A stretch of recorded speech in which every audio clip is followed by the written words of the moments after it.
തിരുവനന്തപുരം കോർപ്പറേഷനിലെ ഐതിഹാസിക വിജയത്തിന് പിന്നാലെ പ്രധാനമന്ത്രി നരേന്ദ്രമോദി തലസ്ഥാനത്തേക്ക് എത്തുമെന്ന് ഏറെക്കുറെ ഉറപ്പായിരിക്കുന്നു.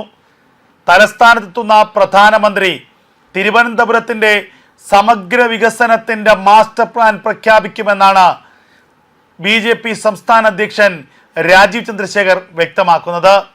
എന്നാൽ തലസ്ഥാനത്തിന്റെ വികസനത്തിന്റെ മാത്രമല്ല, കേരളത്തിന്റെ മുഴുവൻ വികസനത്തിന്റെയും ഒരു മാസ്റ്റർ പ്ലാൻ പ്രധാനമന്ത്രി പ്രഖ്യാപിക്കുമെന്നാണ് BJPയുടെ സംസ്ഥാന നേതാക്കന്മാർ കരുതപ്പെടുന്നത്.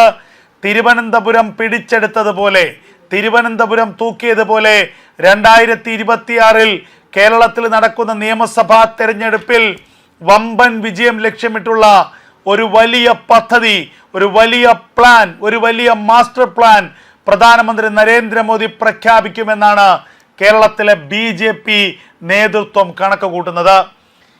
ഡൽഹിയിലെത്തുന്ന രാജീവ് ചന്ദ്രശേഖർ പ്രധാനമന്ത്രി നരേന്ദ്രമോദിയുമായും കേന്ദ്ര ആഭ്യന്തരമന്ത്രി അമിത്ഷായുമായും ചർച്ച നടത്തും എന്നുള്ള വിവരങ്ങൾ പുറത്തു വരികയാണ്.